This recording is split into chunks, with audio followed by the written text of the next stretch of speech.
everyone, I want to talk to you today about how we make our chocolate. So I source them from the Australian Chocolate Farm in North Queensland near Port Douglas, where the Mossman Gorge is, and from a lovely fellow called Daryl Kirk.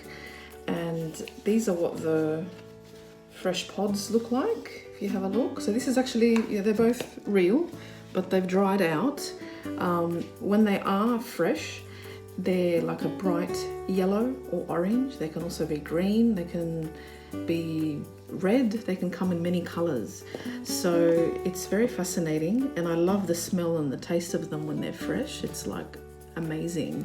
It's like the beans are inside and they're all covered in like a white flesh, and it's like a white pulp that tastes a bit like lychees, and it's really nice. I actually have another video of me cutting a fresh one, so you can have a look at that.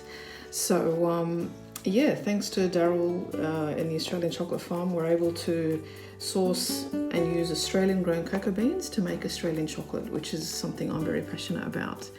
Growing cocoa in Australia, it's only fairly new. Like, it's only been the last 15 or so years that we've started growing it, and it can only grow 15 degrees or 20 degrees north and south of the equator. So we're actually very lucky that, in the last 20 years or so that we've started growing it here.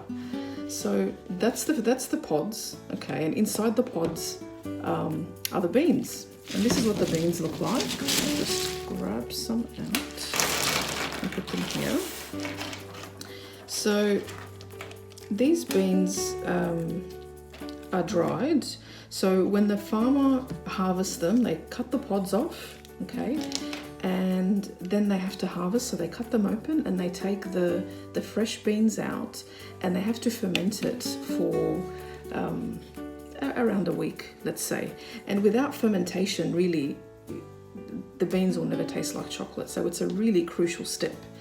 And then the farmers, after they've fermented and they have to turn it daily, they put them out in the sun and they dry them.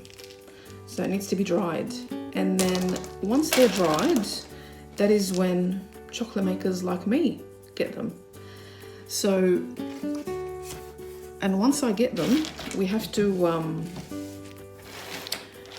kind of sort them. So if you have a look, if you kind of have a look, if there are beans that are kind of cracked already, like see this one, it's got a crack, the shell's cracked, that kind of stuff, we would put it aside, If there are look, here's another one that's already kind of open, no, that's no good, we're going to put that aside. So it's important to sort the good beans from the bad beans, and once we've done that, we need to roast them.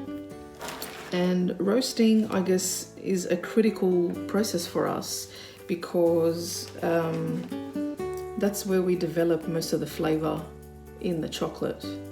So it's a bit like coffee, like it really depends on how they roast the actual bean, and that's going to reflect on the final flavor of the type of coffee that you're gonna drink. So that's basically the initial process. Crack one by hand and so this is the shell. So that's the husk or the shell of the actual bean, and the inside of the cocoa bean is what we call the nibs. So that's the flesh of the beans. So this is what we actually grind and turn into chocolate.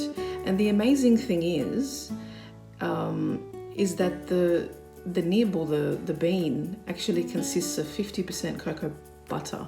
So that butter is what makes the chocolate. It gives it that luscious, creamy mouthfeel,